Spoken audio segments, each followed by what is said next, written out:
Salutations. Goose, Dirtydan, and Simon are away this week on a special assignment for Elon Musk. So we present a throwback episode from August 24th, 2021. We hope you enjoy.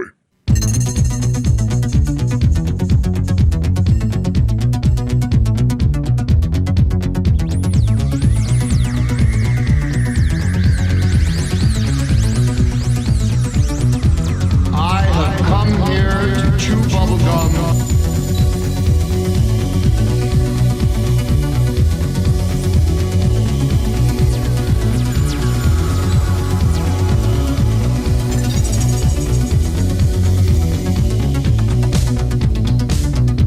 You're listening to Here to Chew Bubblegum, recorded from a secret location in the city that moves mountains.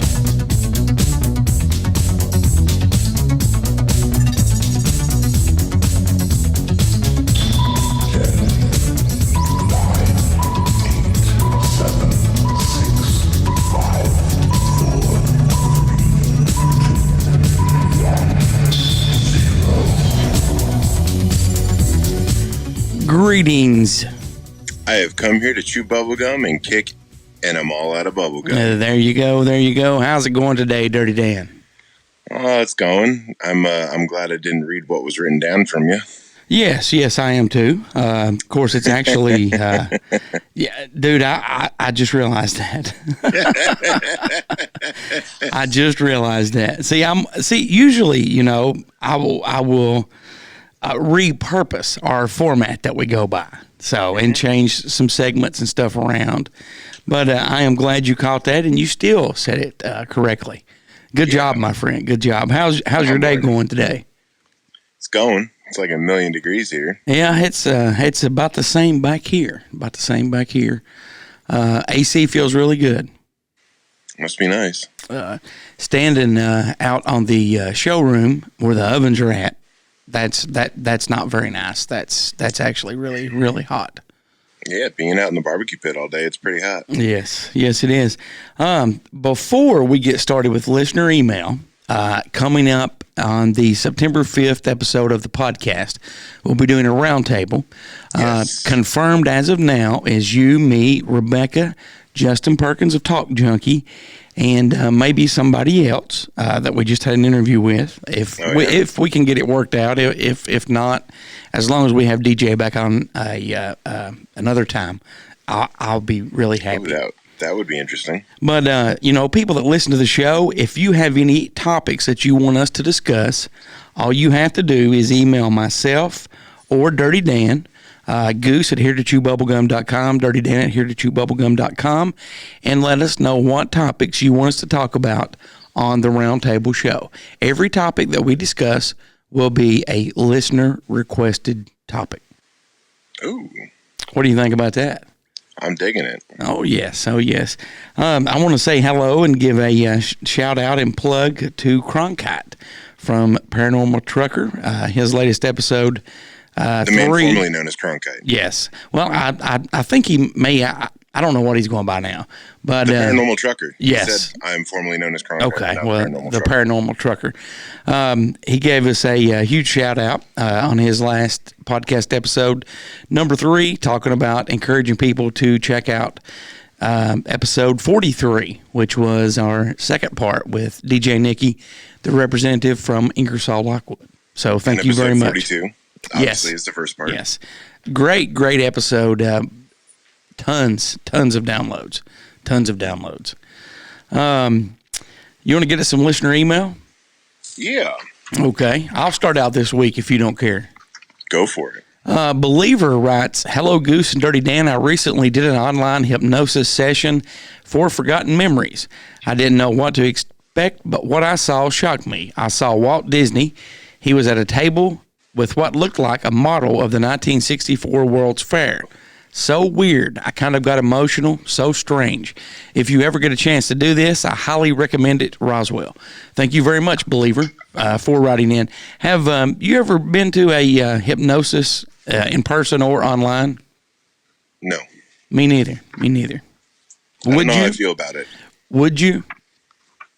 Maybe. I've thought about it a couple times, but I don't know quite how I feel about it. I don't think I would do it in person because they might have me up in front of a bunch of people bounced around like a chicken, so I probably wouldn't do that. See, if anything, I probably would do it in person over online just because of that. Okay. All right. We got Shane writing in. Says, "Hey, Dirty Dan. My question isn't show related, but I was wondering what's your favorite barbecue recipe? Thanks for reading my email and welcome to Here to Chew Bubblegum." Well, Shane, when you say barbecue, you got to be a little more specific. Are you talking sauce? Are you talking dry rub? Are you talking meat combination? What do you want? I myself will always prefer a good dry rub brisket. Well, that sounds very tasty.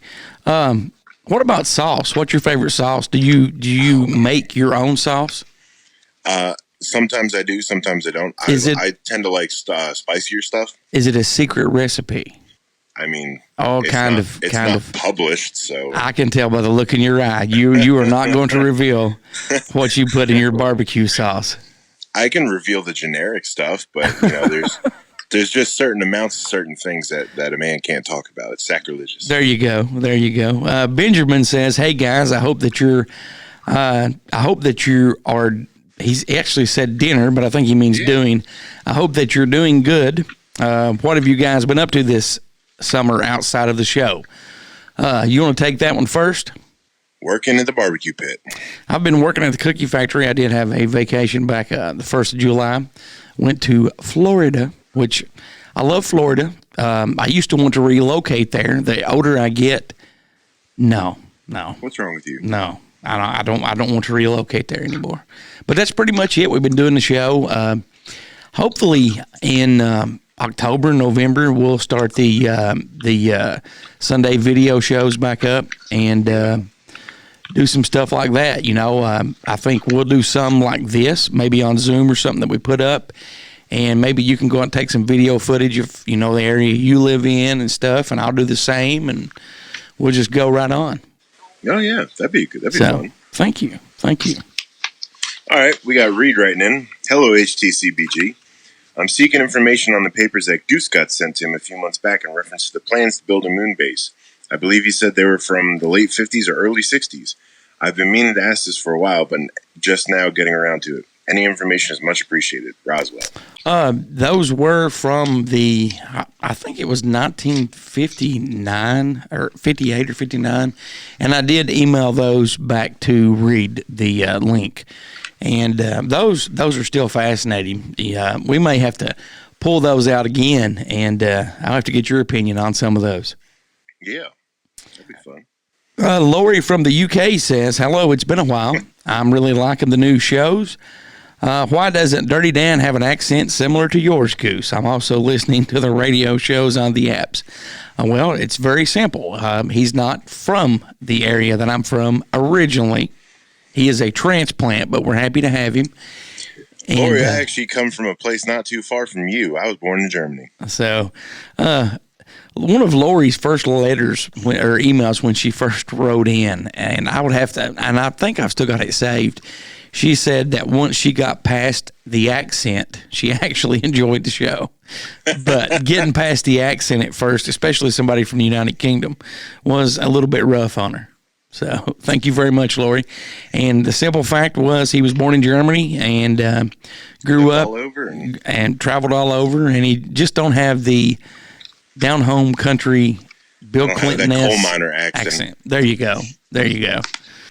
We got Samantha writing in. "Hello, everyone. Samantha, a.k.a. Sam here. I'd like to hear you guys and Gal do a segment on Stonehenge. I'm also loving the fact that you have a woman on the show on a regular basis. It's great to hear a female point of view. Roswell." Thank you very much, Samantha, for writing in. I'm not really, man, I hope I didn't just screech there. You did a little bit. It's all right. I did a little bit. I was taking a sip of Dr. Pepper. Sorry about that. That voice crack. I'm 14. I'm not really dug into Stonehenge a lot. How about you? Just recently, started to dig into it more, basically because of Ancient Aliens. I'm going to have. What's some of your opinions on Ancient Aliens? I love that series. Or not Ancient Aliens, but Stonehenge. I also love Ancient Aliens. I believe Stonehenge falls in line with all the other great structures and mega monoliths and whatnot, that it didn't come from us.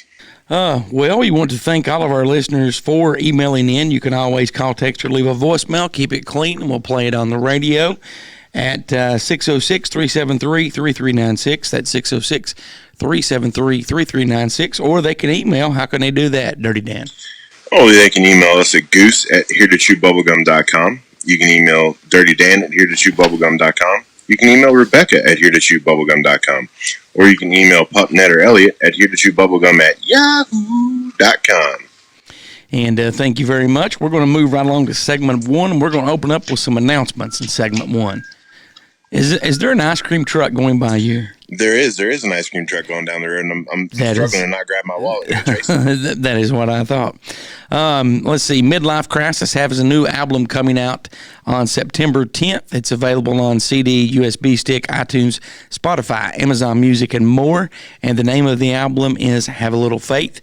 Be sure to pick that up when it comes out. And if you see those guys at any local festivals coming up, be sure to say hello to Carlin, Tim, and the rest of the gang.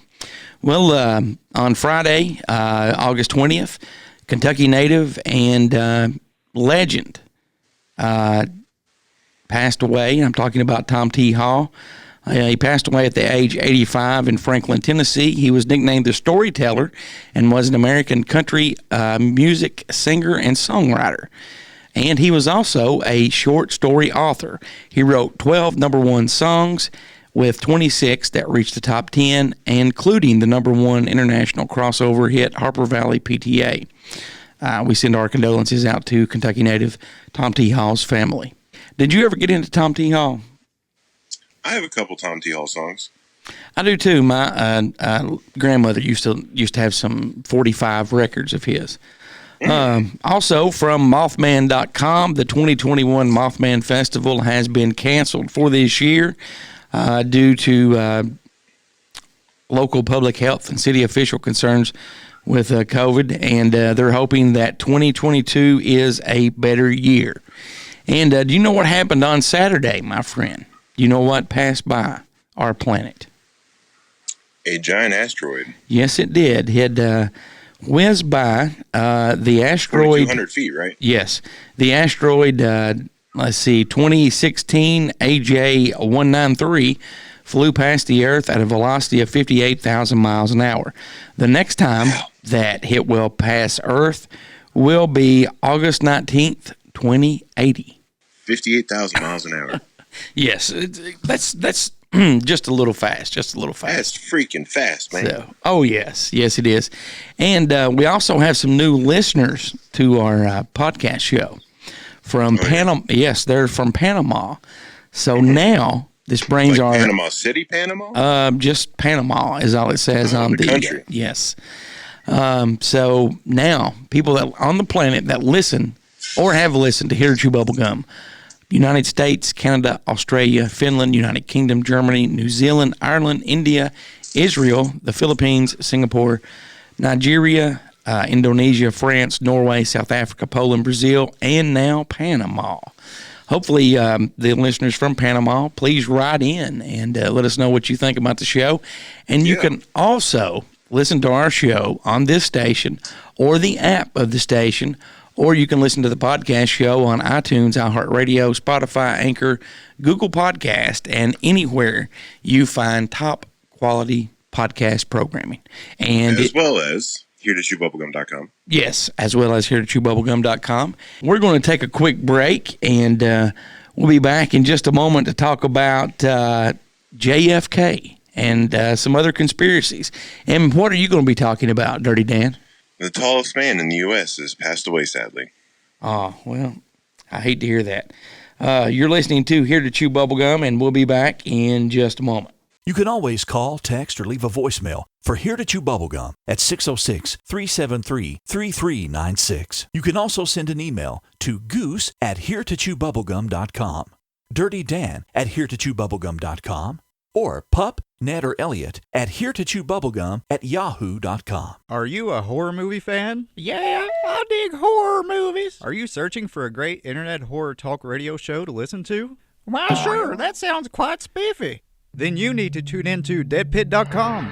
It's the original horror talk radio show. Dead Pit is a show by the fans and for the fans. Uncensored and unbiased opinions are the goal of the show, giving fans honest reviews on new films and vintage classics of the horror genre. Make deadpit.com your #1 horror station destination. Take a lighter look into the darker side of the world.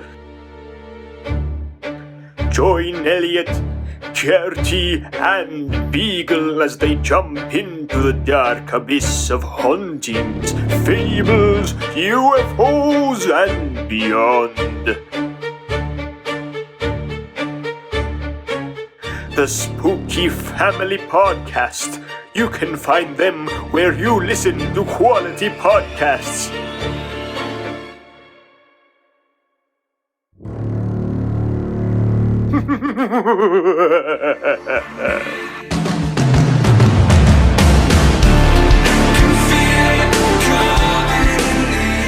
Welcome back to Here to Chew Bubblegum. Hello, we're back. You almost squeaked again there, Goose. I did not. Man, it's been a long day. I know puberty's a heck of a thing. Yes, it is. Oh.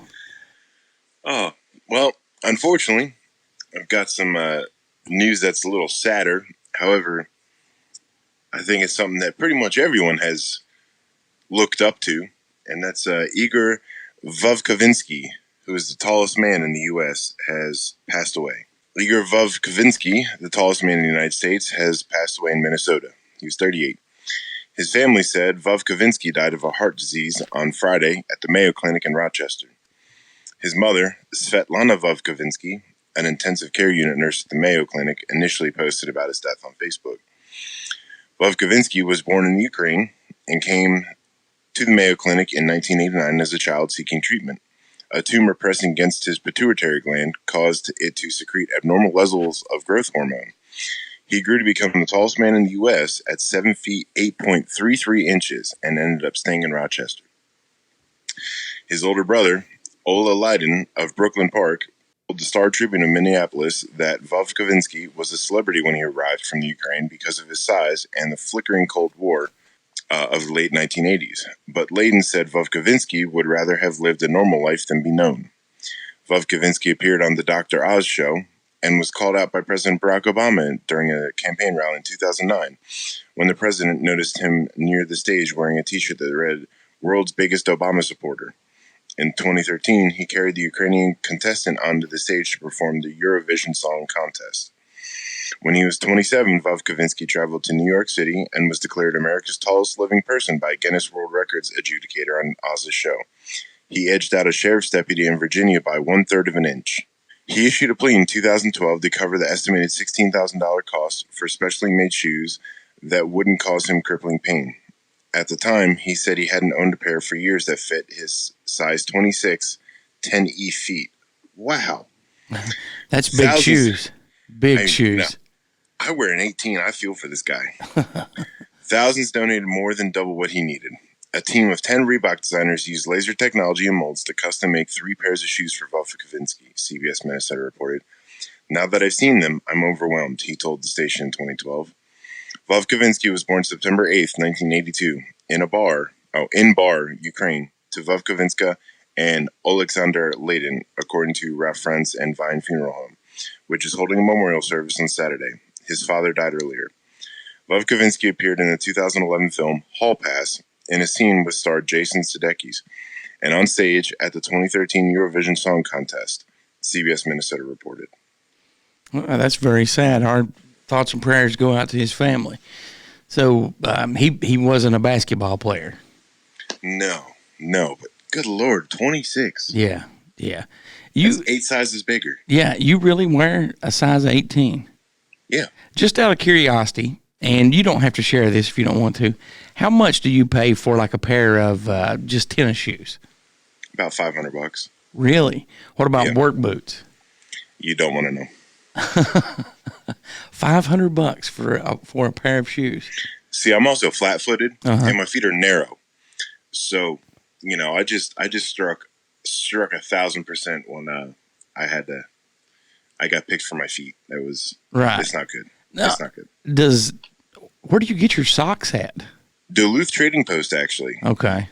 Do you like order like big tall guy socks or? No, I get their compression socks. They're XXL compression socks because they stretch so much. So now, do you pull them up past your knees or to your knees or? They don't go that high. Oh, okay, okay. Oh, we're going to move on and talk about to where my calf starts. That's about it. We're going to talk about some conspiracy theories, and some of these we have mentioned on the show before. Some of them we've not. I think that we did talk about this first one, Elvis Presley. He's still alive. Really? Now, do you think that he's the preacher from Arkansas, Bob Joyce? I do not think he's Bob Joyce. I used to, but I do not anymore. Okay. Well, what changed your mind? Was it me talking about the big age difference, or now? I will give Bob Joyce credit. Him and Elvis Presley do have a lot of similarities, feature-wise, and voice-wise, and singing-wise. It really does kind of sound like the same person. I think he's more of an Elvis Jr. I've never thought about that. I don't think anybody has looked into that conspiracy. And you were the reason why I switched that. So, because there's I think over 20 plus years difference between him and Elvis Presley. But, when they sing, they do sound identical. But just the age thing is what got it for me.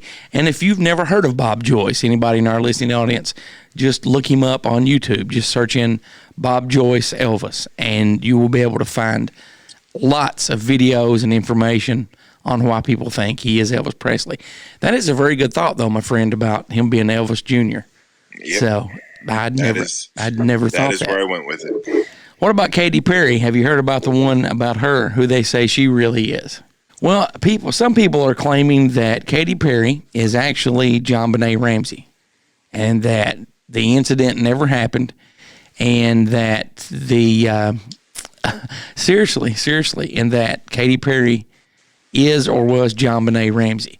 And now, get this little tidbit of information, which this does not make any sense to me.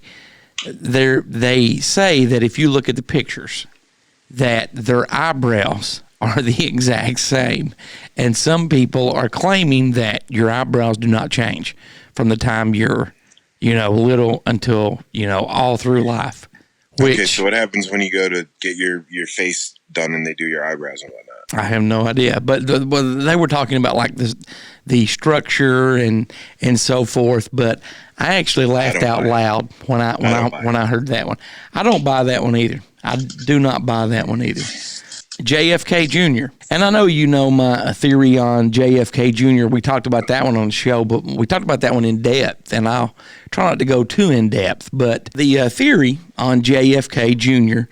is that prior to him taking off, let's say if it was a Friday or whatever he was supposed to take off, him or some of his handlers or bodyguards, they were at the airport and they noticed something suspicious underneath his plane. Well, they do some checking and they find out that it is a bomb that is programmed to go off at a high altitude. So him or his people come up with this plan, and they get a pilot from the Air Force to actually take the plane up. And before the pilot reaches the destination or the height where the bomb will go off, he plays an SOS of JFK Jr. over the radio that he had recorded on a tape player. After he does that, he then parachutes out of the plane, and when he's safe enough away, they rigged up a device that would blow the plane up to make it appear like, it did work. Now, people claim that this could be true because his body was, they were buried at sea. Yeah, rush autopsies. Buried at sea, and he was, word was that he was going to run for senator in New York. If this hadn't happened, guess who he would have been running against? HRC. Yep, Hillary Rodham Clinton. So, this one kind of holds water because it is possible. Yeah, it does sound like a movie plot from a little bit from James Bond, but I do think that this one could be very possible. Well, I know when we talked about that on the podcast that excuse me, and I gave you a very quick version there.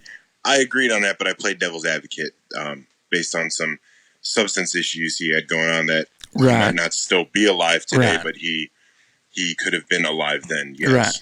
Right. Well, out of Elvis Presley and Katy Perry, so far I find that one very believable.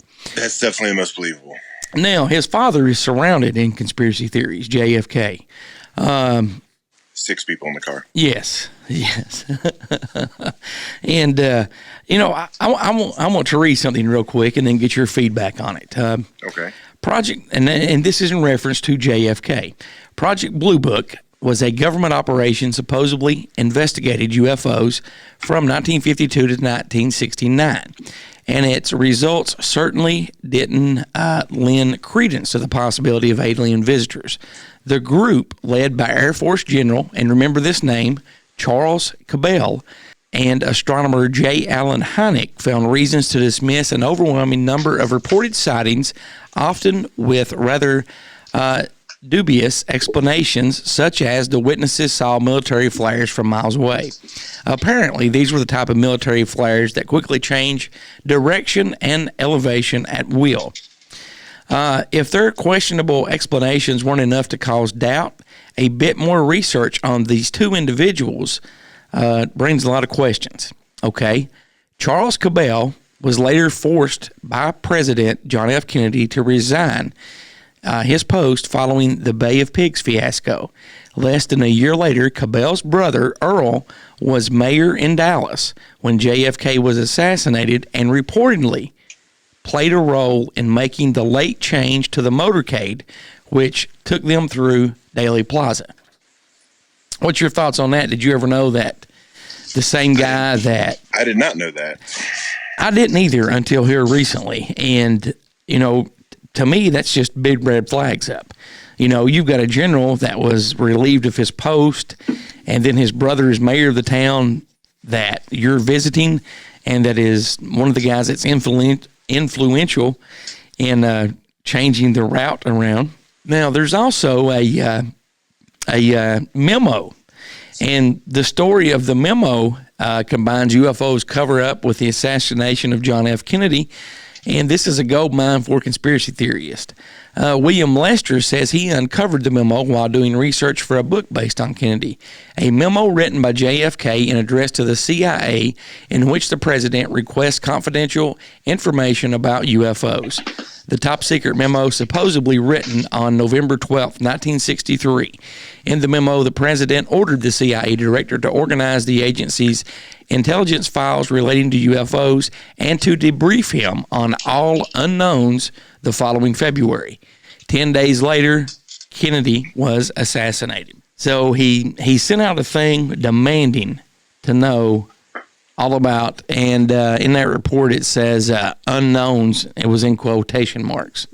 I feel like with JFK that the more information that is apparently found out or brought to light, that it gets harder and harder and harder to disprove conspiracies with him, whereas it's the opposite for 98% of the other stuff. And that's the same feeling I get. It seems like the more that you dig, the more there is to find. Yeah, the more there is to find, that only makes it more tangible or plausible or likely, as opposed to you look up anything else and it gets harder and harder to believe it. It's easier and easier to believe with JFK. Oh yeah, definitely, and I totally agree with you there. And I don't know if I like that or not. You don't know if you like that? If it is true, then there yeah. Oh, well, we were talking the other day about the first interview with Luke Fugit that we had on the show, and That was October of last year, and we've not had Luke back on since, but we are going to have him back on really soon. I actually pulled that interview, and I think it's just been played one time. It's never been played on the radio. We're going to take a break and then go to the Luke Fugit interview. And again, this was recorded October 2020. And when we come back, we're going to talk about the moon, maybe modern technology. And what do you have for us, Dirty Dan? You're just going to have to wait and find out. Oh, okay. You're going to surprise us. I am. What are we listening to? You are listening to Here to Chew Bubblegum. And we'll be back in just a moment. Have come here, but now they're gone. Seasons don't fear the reaper, nor do the wind, the sun, or rain. We can be like they are. Come on, baby, baby, take my hand. We'll be able to fly. Baby, I'm your man. Hey everybody, it's John the Bod, aka the Bodfather. I have a new podcast entitled Beyond the Paranormal, which is on every Tuesday night on Beyond the Paranormal YouTube page, and we'll be streaming shortly on our Facebook page as well. If you want some information on the paranormal and cryptids such as UFOs, Bigfoot, Dogman, come and check out Beyond the Paranormal every Tuesday on Beyond the Paranormal podcast YouTube site, and also soon on our Facebook page. Keep checking back, folks. We're going to have a lot of great guests, a lot of great information. Have a good one. Goose and Dirty Dan. Give the guys a break. They're not that bright. Welcome back to HereToChewBubblegum.com. I'm your host, Goose, and with me is Luke Fugit. I've known Luke Fugit since we were in elementary school together. We went to separate high schools, but, you know, we always kept in touch, and we've been friends ever since we were little. In 1990 or 91, Luke, if he'd only patented this idea, he built an automatic restart for his pickup truck. It was a remote start, and he built this in 1990 or 91. And I was always fascinated by that. Luke is one of the smartest guys that I've ever met. After high school, he joined the military, and he proudly served our country, and we're very grateful for that. Ladies and gentlemen of HereToChewBubblegum.com, I present Luke Fugit. Luke, welcome to the show. Oh, well, thank you. Glad to be here. We are very glad to have you. You are our first guest. Our midweek show got an overwhelming feedback, and I'll be honest, I really didn't expect that, but you're our first guest, and thank you very much for agreeing to be on the show.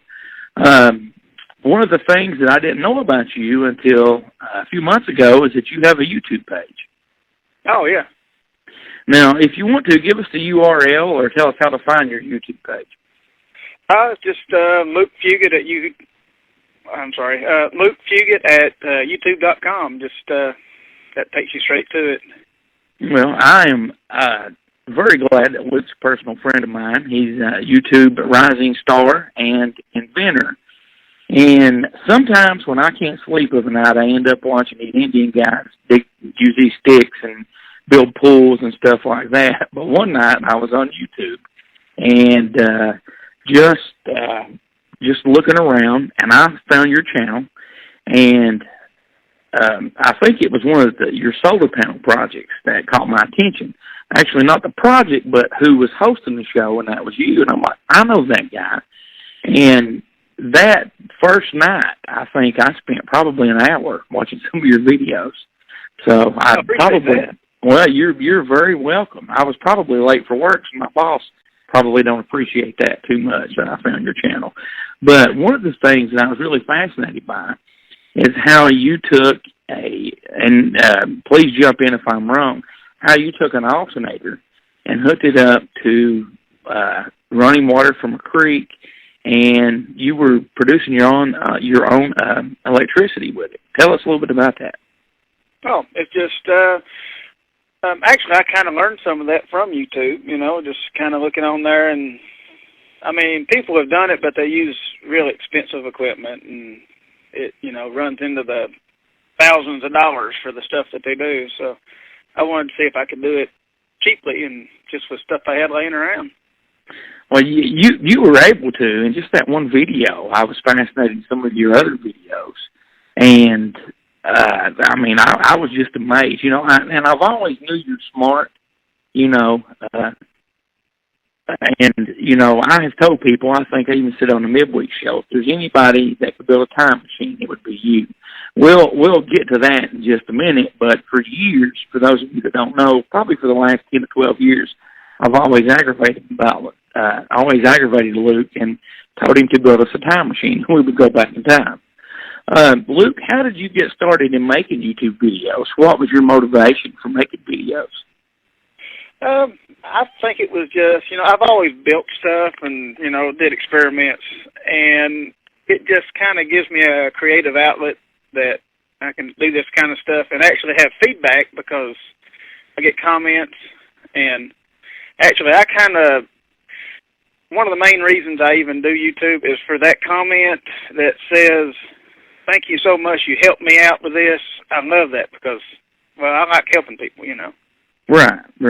And that, that's obvious because you were in the military, And just some of your other videos I've seen are wind turbines, like I said, solar panels. They're how-to videos, how to change a flat tire without a jack.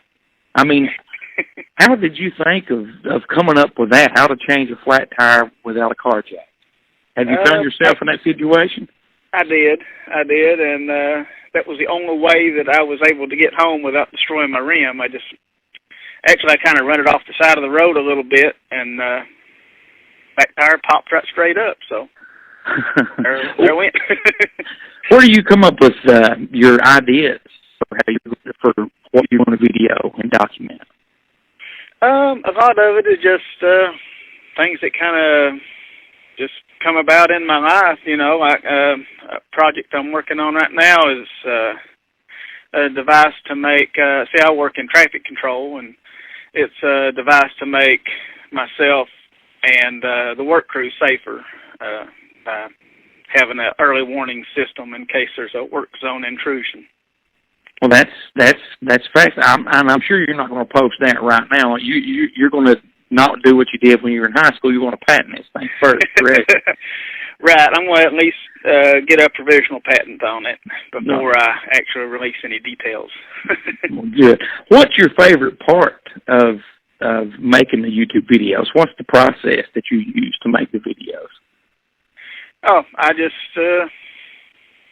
I just start working on stuff and filming different angles, and actually the process of filming kind of makes me do things, I don't know, I was always bad for taking bad shortcuts and stuff, and now that I actually have an audience, I try to do things to where they actually work a little better, maybe in case somebody else wants to try it. I don't want them to do something and it not work out, so I guess it actually makes me more, make better inventions, I guess. Well, good, great. Now, you are on Here to Chew Bubblegum, and our first show, we've talked about two UFO cases that took place here in Kentucky. Now, I'm going to ask you some UFO questions, okay? And I assume that when you're in the military, you signed a non-disclosure form. Am I correct? Yeah. Okay. Yeah. Without breaking that or giving anything away, have you ever saw an alien? An alien? I haven't actually saw it. Alien? Okay. Have you ever saw an unidentified flying object? Yeah. What did you see? Like lights and stuff like that, just... Now, was was this when you were, on a military base, or is this after you got out of the military? Actually, after I got out is when I saw some stuff in there, but, it's like I said, really, there's stuff I can't really talk about. Right. But after I've gotten out of the military, I actually have seen lights and stuff like that, it's kind of like, it's not a satellite because a satellite follows a straight orbit around. Couldn't be an airplane, and because airplanes don't maneuver like that. And so it has to be some other type of vehicle. All right. Well, do you believe that other life forms exist? Oh, definitely. Okay. And you said you couldn't say anything to break your non-disclosure form, but is the government technology farther advanced than what people think it is? Some of the stuff that I seen when I was in there was pretty advanced. Okay. All right. With the recent videos, going back to April when the U.S. government disclosed that there's, when they showed different videos and they said, these are not man-made. Do you think that the government is preparing us to disclose information, or do you think that will ever happen? I think if there is anything to disclose, I don't think it will be disclosed by the government. I think it would. The only way that they would actually admit it would be if they had no other choice, some sort of like irrefutable evidence that was seen by so many people that they can't refuse it. Okay. Well, why do you think the government waited so long? I mean, one video was like almost 17 years old when they put it out. Why do you think that some people have said, it was to get us away from the coronavirus and, calm people who had problems in urban cities and stuff. Do you think that was a reason they were trying to distract us, or do you think that they're just really trying to be honest and say, here's some video, we have something, we've had it for 17 years, we have no idea what it is? I wouldn't really know. You can plead the fifth on that. All right, let me ask you something easy. All right, do you think that aliens have been on this planet since 1947? I mean, do you think that it's possible? And an example of this would be like going back just a little bit, a few questions.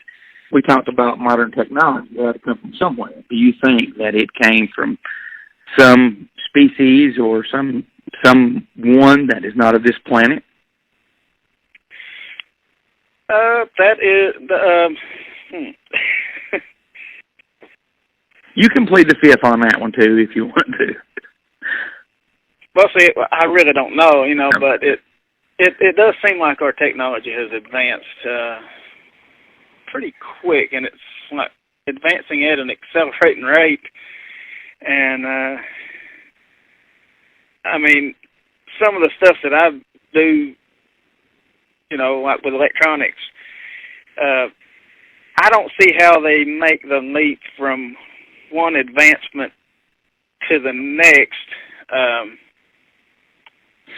I don't know.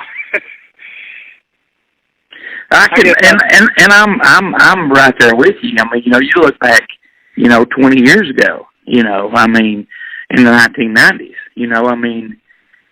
you had dial-up internet, it took us a long time for us to get dial-up internet. But, look at how stuff fast is now. We're kind of at the point where any information you want is right at your fingertips. I think that is a good thing.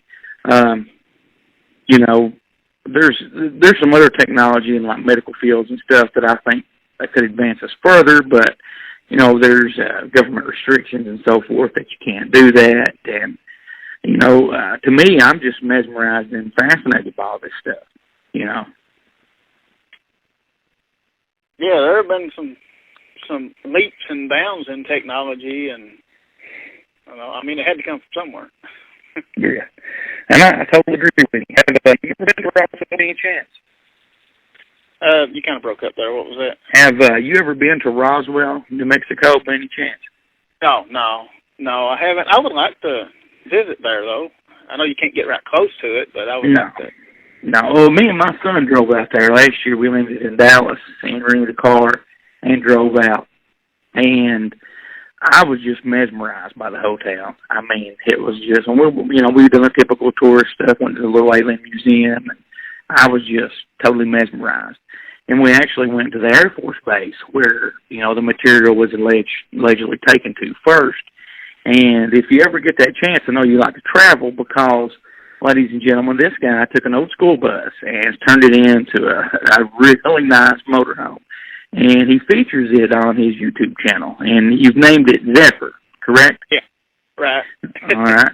And you need to check those videos out. If you could visit any planet, what would it be and why? Oh, any planet? Yes. Well, I don't know. There's so many. I mean, inside of our own solar system, I would really like to check out Europa. I know it's not a planet, but right, another body. Because there's possibility of an ocean under the surface, and I'm thinking that years ago, maybe Mars might have actually been able to sustain life, so possibly Mars, but there's not much to see on Mars right now, I guess. No. Well, go ahead and plug your YouTube channel again, and then I want to present you with a challenge. Okay. Well, okay. Well, my channel, like I said, is Luke Fugit. I guess you'd call me a maker or an inventor or tinkerer. I just like to play around with stuff, and sometimes I get lucky and it works out. What videos can we expect you to post next? Well, with work right now, I'm still kind of busy, but I did put one up. Actually, it uploaded this morning. It's just kind of showing the fall colors, and there's a building up the holler that it's actually like a hunting blind, and I'm trying to see if anybody would like to see me maybe either do an overnight camping video there or maybe make it into some sort of a getaway cabin or something like that. Well, I'm definitely going to check that out. Okay.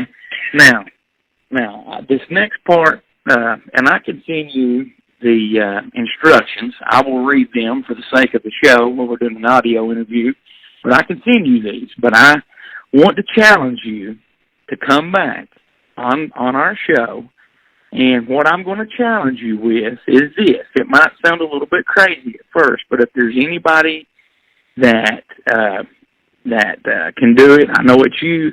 Earlier in the interview, you even mentioned technology and the way that you work in electronics and stuff. So this should be right up your alley.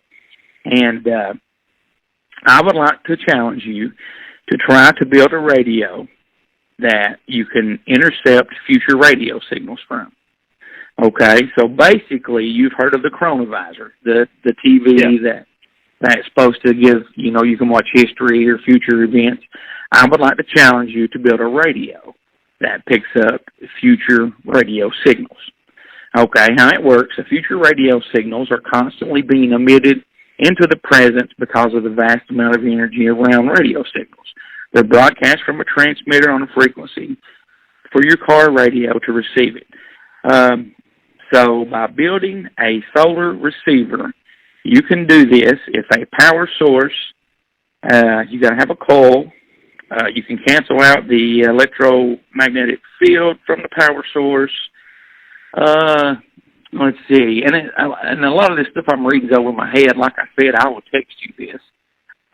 They say that if you do this, then you cancel out the electric field from the power source and cancel out the magnetic field in the receiver. You should be able to receive radio signals by tuning the receiver on different frequencies to find the right one where you can pick up the future. Now, how far away? That's to be determined by you. Some people claim online that they've been able to do this and they can hear 3 weeks into the future. I don't know if that's true. Some people claim 2 months. Would you be interested in that challenge and trying to make and create something like that? And I can send you some specs that I have on it. Well, I'm always eager to learn new stuff. So, I mean. Were you holding your laughter in as I was telling you about it? Actually, I've kind of heard of some of that. I don't know really how it would. I don't really know how it would actually receive the signal. I know that signals from the past would be easier. Right. Signals from the future, I have to do some research, but I mean, to me, and because I know you, by me mentioning this, I can tell that you are intrigued by this because you're already mentioning the ones from the past would be easier, which by me knowing you leads me to believe you've already thought of a way to do that, probably before I finished even reading the story. This, ladies and gentlemen, is why this guy is one of the smartest guys I've ever met. One of my only regrets is that I didn't sit closer to him in elementary school on test days. Wouldn't have done you much good. I didn't try very hard. So that is something that you are intrigued about, and maybe you could work something up and, put it on your YouTube show and give us an interview and give us a shout out. Does that sound good to you? Yeah. Okay. All right. Well, thank you very much once again, ladies and gentlemen. We're talking to Luke, YouTube how to doer, or YouTube star in my book, and inventor and personal friend of mine. Luke, thank you for your time, and I really look forward to sending you these specs. And I'll be impressed if you can build a radio that picks up the past, because then that means we just have to go forward and we can pick up the future. And if that happens, then lottery numbers, here we come, correct? Exactly. All right. Thank you very much for your time, Luke. Oh, no problem.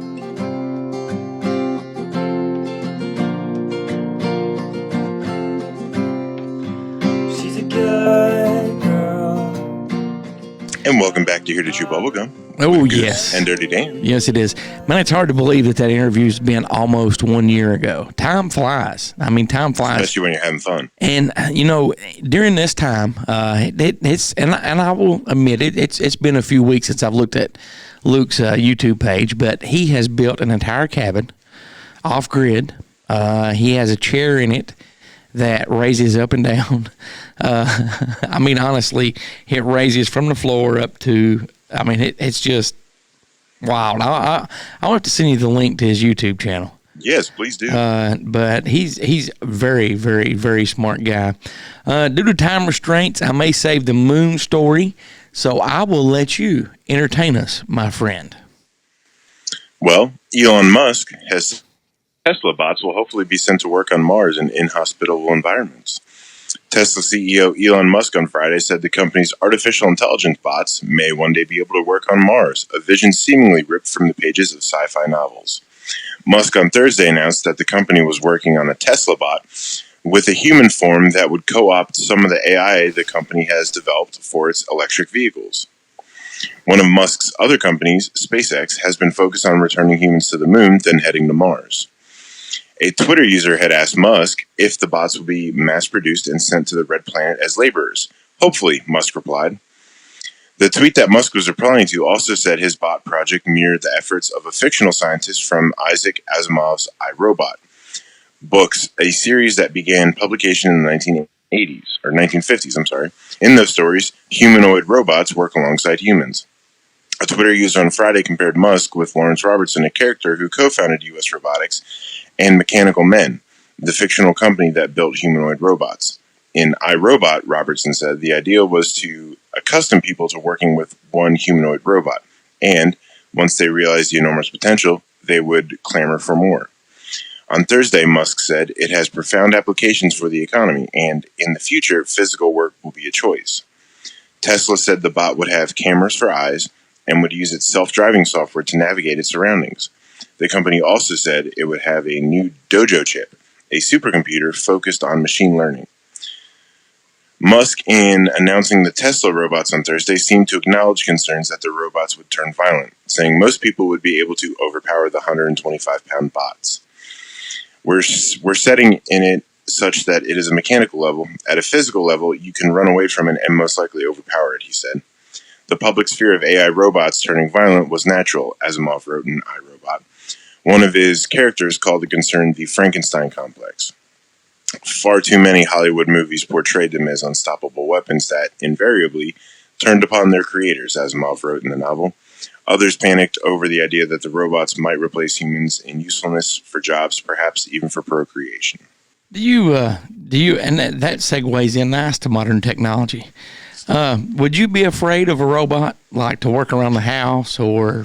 I'm 6.5 foot tall and 300 pounds. Absolutely not. You're not going to be, me neither. You can always turn it off.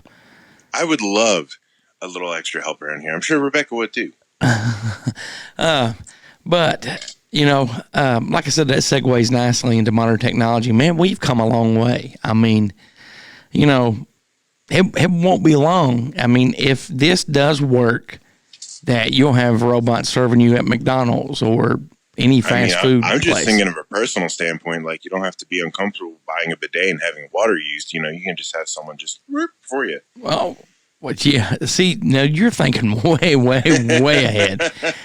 I don't know if I would let a robot do that. Think though, they got to have, it's got to be the best thing because they have the pressure sensors to know what touch is too hard or too soft. The story on the moon, that's a really good story, and to do it justice, we will do that on next week's radio show. Yeah, but I gave you that perfect surprise segue into modern technology. Oh, yes, so yes, you did. And as we were talking on the podcast episode, it would have been last week's when you listened to this show, just the FaceTime. I'm blown away with FaceTime because I knew in the 80s that was just around the corner. It was like 30-some years later, but, it's there. And I'm going to be honest, over the last year, I have used FaceTime more than I ever have before. Yeah. And it's starting to become a habit with me. I'd rather just FaceTime the person than call them. Well, yeah, because I've always been the person I'd rather be face-to-face. But if I can't, I would rather call them than text them. Yeah. But now you can get your face-to-face. It's just over a call. Yeah. Yeah. Dude, if they had FaceTime around when I was a teenager, I would have been in a lot of trouble.